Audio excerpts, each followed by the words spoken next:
Ce que je voudrais dire aux jeunes qui décident de choisir le métier de pompier, donne tout ce que tu as. Soyez prêts tout le temps. Quand la cloche sonne, je ne veux pas de gars qui m'arrive avec des excuses. Mais c'est rendu à la limite que l'homme peut endurer. J'aurais donné ma vie pour ces gars-là.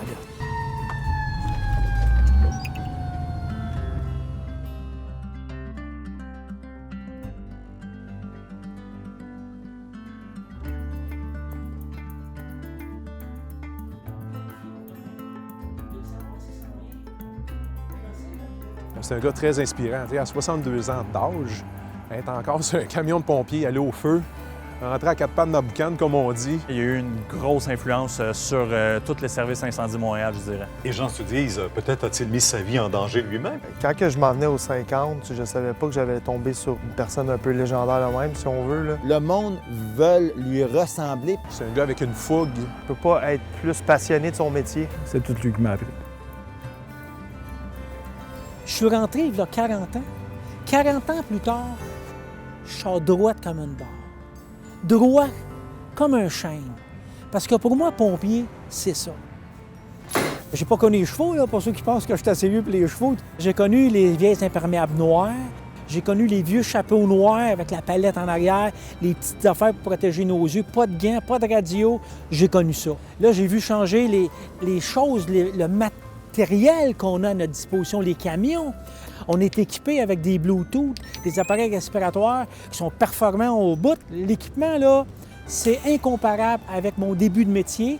Oui, on fait encore les mêmes tactiques de base. On met de l'eau sur le feu, put the water in the fire, ça n'a pas changé. Lors d'un incendie à Montréal, il y a un pompier qui n'était pas en service, qui s'est porté au secours de 2 adolescents qui ne voyaient d'autre solution que de se jeter du 4e étage d'un édifice en flammes. Un sauvetage, là, c'est d'aller à la limite pour aller chercher une personne qui risque de mourir. T'es en détresse, elle va mourir. Si t'es pas là, elle meurt.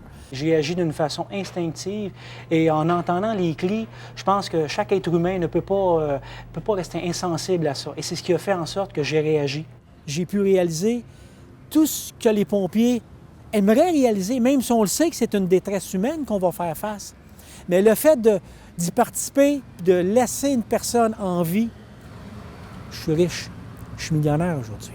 Ça n'a pas rapport à l'argent. On ne monnaie pas ça, un sauvetage. Sauvetage, c'est quelque chose que tu as fait avec ton cœur, tes tripes. Puis c'est souvent une question de timing. J'étais là au bon moment.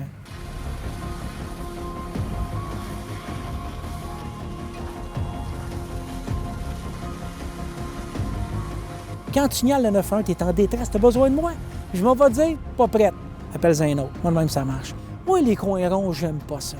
On ne peut pas dire aux citoyens, appelle le 912, on n'est pas bon, nous autres. 911, c'est pas le bon. Mais ce que j'ai légué, c'est ça. L'importance d'être prête. De ne pas faire semblant que pompier, on a juste du bon temps.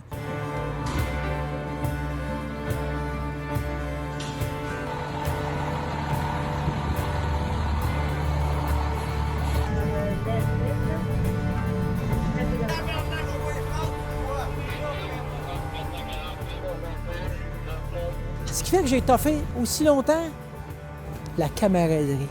Hier, ma dernière nuit avec les boys, on a tous un dortoir. Quand on dort la nuit, on attend les appels, tout ça. Les officiers ont leur chambre. Hier, j'ai pas dormi dans ma chambre. Je suis allé dormir dans le dortoir avec les boys. Parce que hier, les boys...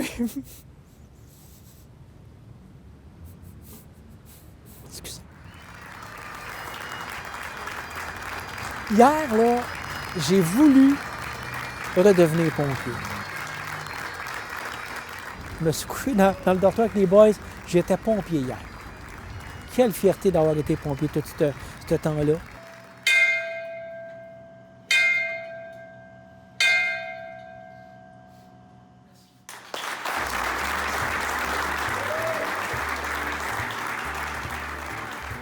Jamais je prendrai tout le crédit. Parce que si je suis devenu ce que je suis aujourd'hui, j'ai eu des mentors moi aussi.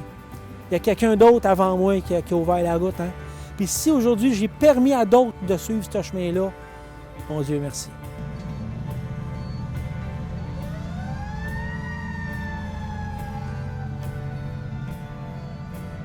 Si je pouvais, je continuerais.